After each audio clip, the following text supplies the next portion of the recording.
আজকে চলে গিয়েছিলাম মতিঝিল আইডিয়াল স্কুলে সকাল সকাল ঘুম থেকে উঠে, কারণ বড় ছেলেটার ড্রয়িং প্রতিযোগিতা ছিল। তো একদম লাস্ট সময় এসে আমি দেখছিলাম যে ছেলেটা কি করতেছে।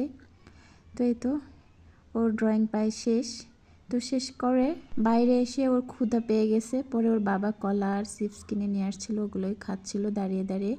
আর মাঠ দেখতেছিলাম আমরা সবাই মিলে।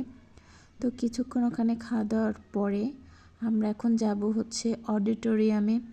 তো যাওয়ার আগে মাঠটাকে একটু ঘুরে দেখা। আমি প্রথমে ভাবছিলাম যে প্রতিযোগিতাটা হয়তো বা মাঠে হবে, কিন্তু না, পরে এসে দেখলাম যে ক্লাসরুমে হয়েছে। তো এই তো আমরা এখন অডিটোরিয়ামের দিকে যাচ্ছি। প্রতিযোগিতার ফলাফল আজকেই প্রকাশ করা হবে, যার জন্য হচ্ছে আমরা অপেক্ষা করব। ফলাফল জেনেই তারপরে আমরা বাসায় যাব, যার জন্য অডিটোরিয়ামে যাচ্ছি। ওখানে গিয়ে কিছুক্ষণ প্রোগ্রাম দেখব, তারপরে আমরা তো এখানে এসে আমরা আমাদের সিট দখল করে নিলাম। অডিটোরিয়ামটা বেশ বড় ছিল। এরপরে হঠাৎ মাথায় আসলো যে আমরা কিছু ফটো সেশন করে নেই।